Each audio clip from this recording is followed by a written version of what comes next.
টাইগারদের তোপে নিউজিল্যান্ডকে নাস্তানাবুদ করে ওডিআই সিরিজ নিজেদের করে নিয়েছিল বাংলাদেশ। আর সেই সিরিজে কিউইদের বিপক্ষে মাঠে সবার দাপটে পারফরমেন্সের সুফল এবার হাতে নাতে পাচ্ছে টাইগাররা। আইসিসির সর্বশেষ র্যাঙ্কিংয়ে ব্যাপক আলোড়ন তুলেছে বাংলাদেশের ক্রিকেটাররা। বিশেষ করে পেসারদের আগুনে বোলিং আর ব্যাটারদের দায়িত্বশীল ব্যাটিংয়ে র্যাঙ্কিংয়ে অনেকেই কয়েক ধাপ এগিয়ে গেছেন। সব থেকে বেশি চমক দেখিয়েছে পেসাররা। তবে র্যাঙ্কিংয়ের সবচেয়ে বড় লাফটা দিয়েছেন নাহিদ রানা। ক্যারিয়ারের প্রথমবারের মতো শীর্ষ 50 বলের তালিকায় যুক্ত হলেন তিনি। ঘরের মাঠে নিউজিল্যান্ডকে 2-1 ব্যবধানে সিরিজ হারিয়েছে টাইগাররা। এই জয়ের পেছনে কারিগর ছিলেন নাহিদ রানা, শরীফুল, মুস্তাফিজরা।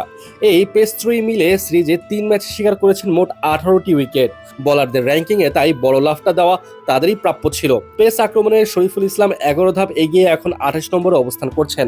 কাটার মাস্টার মুস্তাফিজুর রহমানও পিছিয়ে নেই। 14 ধাপের বিশাল উন্নতিতে তিনি এখন 41তম স্থানে। তবে সবাইকে চমকে দিয়েছেন তরুণ নাহিদ রানা। 16 ধাপ এগিয়ে ক্যারিয়ারের প্রথমবারের মতো শীর্ষ 50-এ জায়গা করে নিয়েছেন তিনি। চট্টগ্রামে নিজের দ্বিতীয় 5 উইকেট শিকারের ফলে নাহিদ এখন র্যাঙ্কিংয়ে 48 নম্বর বোলার। বোলারদের পাশাপাশি আইসিসি ব্যাটারদের তালিকায়ও টাইগারদের আধিপত্য স্পষ্ট। নাজমুল হোসেন শান্ত 11 ধাপ এগিয়ে উঠে এসেছেন 32 নম্বরে। অন্যদিকে অভিজ্ঞ লিটন কুমার দাস 15 ধাপের এক বিশাল লম্বা লাফ দিয়ে 65তম স্থানে পৌঁছেছেন।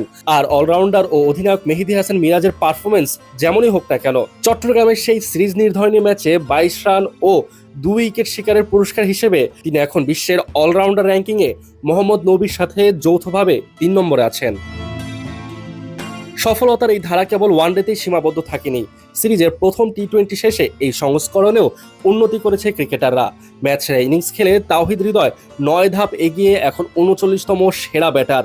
তাকে যোগ্য সঙ্গ দিয়ে 3 ধাপ এগিয়ে 40 নম্বরে উঠে এসেছেন পারভেজ হোসেন ইমন। বোলিংয়ে স্পিন জাদু দেখিয়ে মেহেদী হাসানও 3 ধাপ এগিয়ে বর্তমানে 18তম স্থানে জায়গা করে নিয়েছেন। আইসিসির সর্বশেষ এই হালনাগাদ যেন টাইগারদের ধারাবাহিক ভালো পারফরমেন্সের যেন এক বড় প্রমাণ। মাঠের ক্রিকেটে আধিপত্য বজায় রেখে এভাবে প্রতিটি ফরম্যাটে সেরাদের কাতারে জায়গা করে নিচ্ছে বাংলাদেশের প্রতিনিধিরা। বাংলাদেশের ক্রিকেটের সংকটের ছায়া যেন দিনকে দিন কেটে যাচ্ছে। সময়ের সাথে সাথে পঞ্চপাণ্ডববিহীন এই নতুন দলটা দায়িত্ব নিতে শিখে গেছে। নিজেদের ঘরের মাঠে ভালো পিচে যে কাউকে বাংলাদেশ হারাতে সক্ষম, তারই যেন বড় প্রমাণ পাওয়া গেল নিউজিল্যান্ডের বিপক্ষে ওডিআই সিরিজে। এদিকে বাংলাদেশ ক্রিকেট দলটা এখন আর একক ব্যক্তির উপর নির্ভরশীল নেই। এই তো সদ্য ইন্টারভিউতে সাকিব আল হাসান নিজেও এই ব্যাপারটা জানিয়েছেন।